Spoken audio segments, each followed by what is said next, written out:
WBEZ is proud to present the alternative history of Chicago theater, Abridged. Please welcome your hosts, the dueling critics of WBEZ, Jonathan Abarbanel and Kelly Kleinman. I can't remember who it was. I think it's Groucho who said, you know, marriage is a fine institution, but who wants to live in an institution? That's kind of how I feel about contemporary Chicago theater. We are now an institution. You know, there are 200 and blah, blah, blah theaters, and Jonathan and I can go to the theater every night and still not cover what's going on in town. That's very exciting, but it's not the same as when Chicago theater was a thumb in the civic eye. So, you know, we got stories to tell you about people who became famous or people who should have become famous and didn't become famous, and disasters and drunken orgies and God knows what all else. But we also have stories to tell you about naked people. So what I'd like to know is, which one would you like to hear first? Naked people, Yeah. Of course, you dirty-minded, of course. So now we'd like to introduce our young colleagues from the Rochambeau Theater Company, presenting Chicago Naked Theater Stories. 1970. Stuart Gordon has a vision of Peter Pan that involves naked flesh in full view of the audience. Unfortunately, the local conservatives in Wisconsin didn't care much for flapping actor parts in their Peter Pan, no matter how historically accurate nudity is to fairies. Distraught over stuffed shirts trying to quash his artistic vision, a friend from the University of Wisconsin famously told them the magical solution.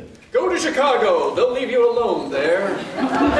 The history of Chicago theater can be approached from lots of different directions. One of the things that early Chicago theater did was to take neighborhoods that no one would want to spend any time in and suddenly make them neighborhoods that everybody wanted to spend time in. In other words, Chicago theater as gentrifier. Now, one of the common facts about all these now disappeared off-loop theaters is that the future great stars, you know, like John Malkovich, you know, Laurie Metcalf, performed at Joe Mantegna, performed at so many of them. And future not great stars performed there too. And all of us who are involved in Chicago theater, one time or another, have had our brushes with the famous and the almost famous, and sometimes they've been pleasant, and sometimes they have been something else.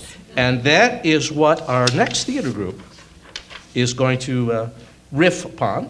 And they are the wonderful group Boy Girl, Boy Girl.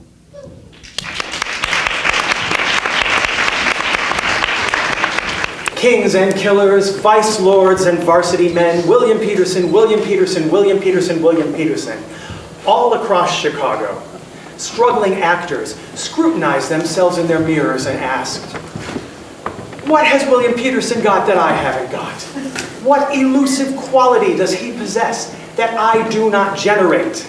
Is it already too late for me? What is the point of going on?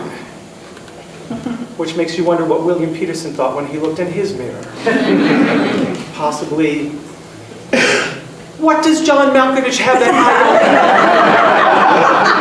Why does John Malkovich get magazine covers? I am so much hotter. Why does John Malkovich get to do movies? Why does John Malkovich get to do movies about 18th century French aristocrats? Is there an actor alive less like an 18th century? Why does John Malkovich get to do movies about beating John Malkovich? Why have I stalled out at this regional level? Why am I only a local phenomenon? Would it help if I grew a beard? Why did I turn down Platoon?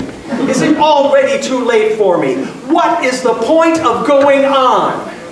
But she tells a story about going to court with Bernie, and he gave his name to the court reporter, and the court reporter recognized him and said, oh, like David. Are you related? And he said, yes, I'm his father. Well, I bet you taught him everything he knows, huh? And she said, Bernie didn't miss a beat. He just said, yeah, I taught him everything he knows. I didn't teach him everything I know.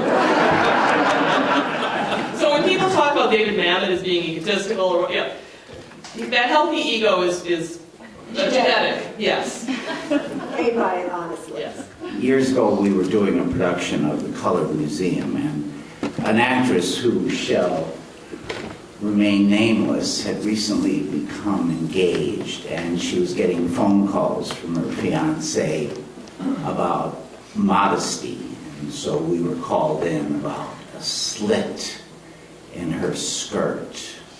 And Andre and I spent some time trying to find the slit.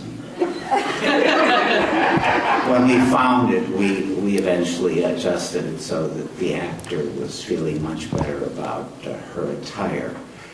But it came to dress rehearsal, and she was having a fit in the dressing room. And Andre walked in and said, "Is there some sort of problem?" And she said, "Yes, I don't want to wear this makeup." And she was supposed to be made up as a Las Vegas showgirl. And he said, "And may I ask why not?" And she said, "Because it makes me look like a fucking drag queen." And Andre said, "And I suppose you think that's an insult." So anyway, we're at this rehearsal, and I'm just, sitting there, and there's Diana Rigg. And I'm like, cool, man, score. I'm going to get Diana Rigg's, autograph, And, I go up and I say, I have this little theater company in Chicago. Will you sign my... And she's like, "Oh, yes, yes." And I went, she signed it. I went, "Wow, good luck in Medea." And she went, "Excuse me." I went, "Good luck in Medea, man," And she went, "Oh, no, it's Medea." And I went, "What, you were there?" These days, Chicago is more of a soldier's than an artist's town. You can live in a home with pictures on the walls, or you can live in a fort, but you can't live in both. The bright faces of tomorrow, the whiskey heads, the old coke heads, all under the sagging ties of the L, come into a show in our space like staggering, light-blind survivors of Bikini Island, just to put their hand down on the rail that for generations has screamed, "Let's give it back to the squares!" These are Chicago's storefront children. A separate race with no place to go and a whole long night to kill. Searching for the life wire of history and their own fluctuation within it. Stumbling from the L's late night torpedoes, to alleys, to back street, and indifferent stars.